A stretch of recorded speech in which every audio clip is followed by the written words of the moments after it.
नारायणराव हे सोलापुरातील राजकारणातील मोठे नाव. नारायणरावचे बालपण सोलापुरातील एका लहानशा गावात गेले. नागराज हे त्यांचे अत्यंत जिवलग मित्र होते. शाळानंतर कॉलेज सगळं एकत्र पूर्ण केले. अभ्यासात हुशार होतेच, पण मस्तीमध्ये पण पुढे होते. वर्ष सरत होती. नारायणराव राजकारणात नशीब आजमावून पाहत होते, तर नागराज व्यापारात. कालांतराने दोघांची लग्न झाली. दोघेजण आपापल्या आयुष्यात गर्क झाले, पण त्यांची मैत्रीमध्ये कधी दुरावा आला नाही. काही वर्षानंतर नागराजनी मेहनतीने स्वतःची कंपनी चालू केली. सोलापुरातील मोठ्या व्यावसायिकांमध्ये त्यांचा गणती होत होती. वसंतराव हे त्यांचे प्रतिस्पर्धी होते. मेघा ही त्यांची एकुलती एक मुलगी. मेघा दिसायला ठीक होती आणि स्वभावाने खूप हट्टी होती. लहानपणापासून जे पाहिजे ते हातात मिळत गेलं, त्यामुळे तिचा स्वभाव हट्टी आणि गर्विष्ठ झाला. मेघा BAच्या शेवटच्या वर्षाला होती. अभ्यासात पण फार काही हुशार नव्हती.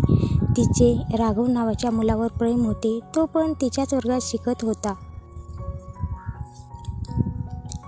मेघाचा कॉलेजमध्ये पहिला दिवस होता. मैत्रिणीबरोबर ती तिचा वर्ग शोधत होती. शाळेच्या वातावरण आणि कॉलेजचे वातावरण यातला फरक पाहून ती हरवून गेली होती. सिनेमात दाखवतात तसंच अगदी तिला वाटत होतं. इकडे तिकडे बघत असतानाच ती पाय अडखळून पडणार होती. तितक्यात कोणीतरी तिला सावरलं. मेघाने घाबरून डोळे मिटून घेतले. जरा वेळाने तिने डोळे उघडून बघितलं तर ती एका मुलाच्या हाताला पकडून उभी होती. ती जसं हसून धन्यवाद म्हणाली, त्यांनी पण हसून त्याचा स्वीकार केला. हाय, मी राघव, तो म्हणाला. मेघाने पण स्वतःची ओळख करून दिली. मैत्रिणीने हाक मारून मेघाला वर्ग मिळाल्याचे सांगितल्यावर मेघा त्याचा निरोप घेऊन निघाली. पण तिला तो प्रसंग पुन्हा आठवत होता. त्याचा चेहरा, त्याचा तो स्पर्श तिला आठवत होता. अगदी सिनेमात होता असा तिला झाला होता. ती त्याच्या विचारात हरवून गेली होती. पुन्हा त्यांची भेट व्हावी असं तिला वाटत होतं.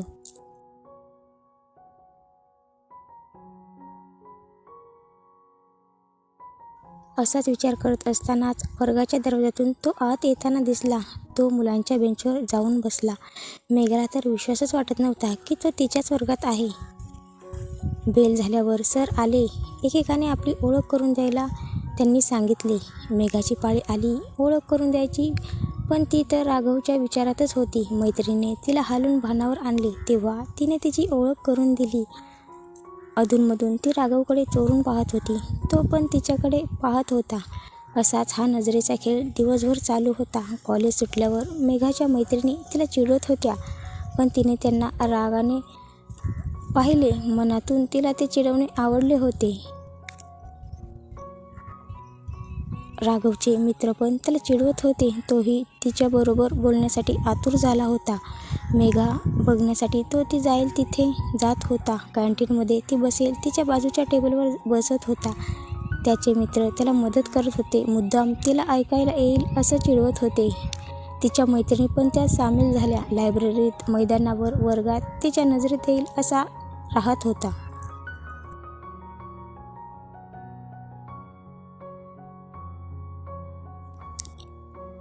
मेघाच्या पोटात फुलपाखरं उडत होती. सगळं अगदी स्वप्न आहे असं तिला वाटत होतं. ती पण मुद्दाम त्याच्या समोरून जात होती.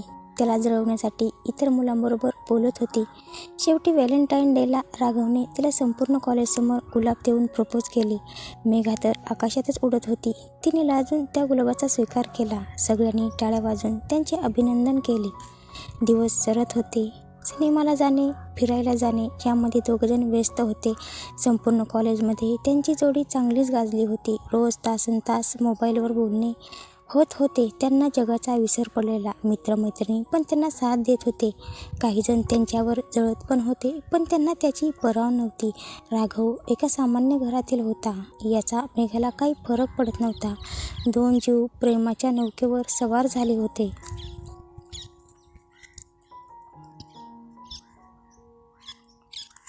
नागराज मेघाच्या लग्नाची काळजी वाटत होती.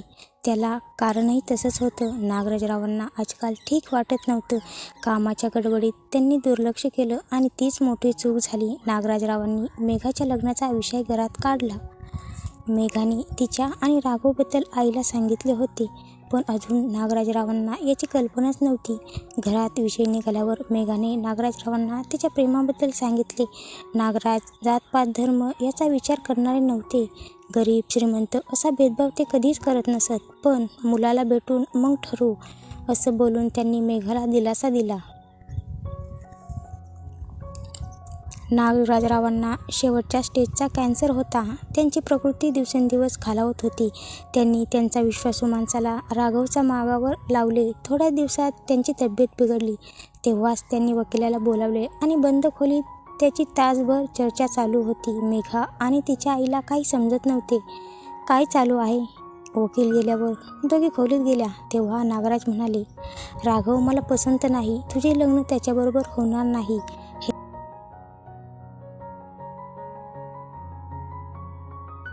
बाबा, आमचं एकमेकांवर खूप प्रेम आहे. राघव चांगला मुलगा आहे. आम्ही एकमेकांना वचन दिले.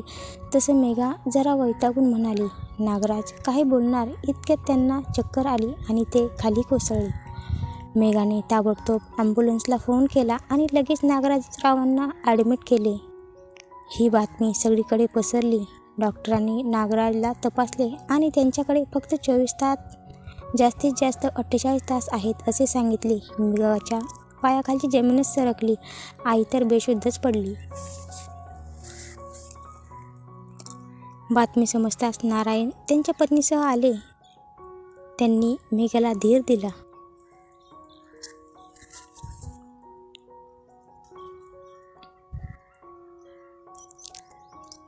आणि ते नागराजला भेटायला आत गेले. नागराज आणि नारायणराव यांच्यात खूप बोलणे झाले. नागराजनी मेघाला सून करून घेण्यास नारायणरावांना विनंती केली. नारायणराव म्हणाले, मी वचन देतो मेघाला माझी सून बनवेन. बोलताना नागराजरावांना कंठ दाटून आलेला. नागराजचा निरोप घेऊन ते निघणार तेवढ्यात खिडकीजवळ कोणीतरी असल्याचा त्यांना भास झाला. त्यांनी जाऊन बघितलं पण कोणी तिथे नव्हतं. भास झाला असेल असं समजून ते डोळे पुसत बाहेर आले. एक जण आत जाऊन भेटून आले. मेघाची पाळी आल्यावर ती आत गेली. नागराज काहीतरी बोलणार होते.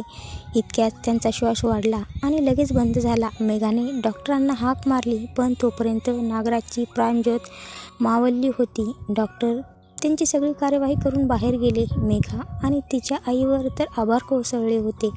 नारायणरावांनी त्यांची खूप साथ दिली. नागराजला मुलगा नाही म्हणून मेघाने सर्व विधी पार पाडले. 13वा पार पाडल्यावर सगळे पाहुणे गेले. मेघाला तेव्हाच वकिलांचा फोन आला. तेव्हा त्यांनी नागराजरावांचा मृत्यूपत्र वाचण्यासाठी नारायणरावांना बोलवायला सांगितले. मेघाला समजत नव्हते नारायणराव यांचं काय काम यामध्ये, पण वकिलांनी सांगितले म्हणून नारायणरावांना फोन करून येत्या शनिवारी येण्यास सांगितले. शनिवारी सगळे वेळेवर हजर होते. वकील काय सांगणार या सगळ्यांचे लक्ष लागले होते.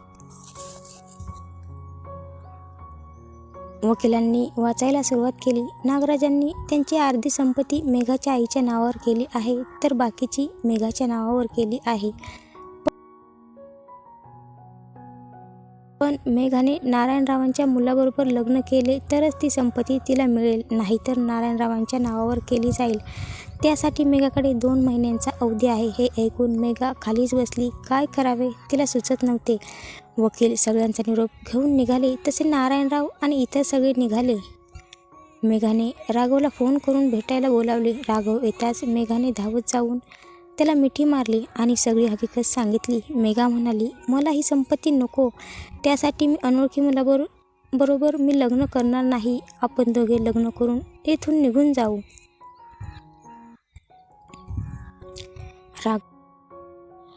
राघव तिला धीर देत म्हणाला, माझे फक्त तुझ्यावर प्रेम आहे. मी तुझाच आहे. पण हे सगळे पैसे आपल्याला उपयोगी पडतील. नवीन संसाराला हातभार लागेल, नाहीतर सगळी संपत्ती नारायणरावांकडे जाईल. मेघाला पण पटले ते. पण आता काय करायचं? मेघा म्हणाली. दोघेजण विचार करत होते. तोच राघवला एक कल्पना सुचली.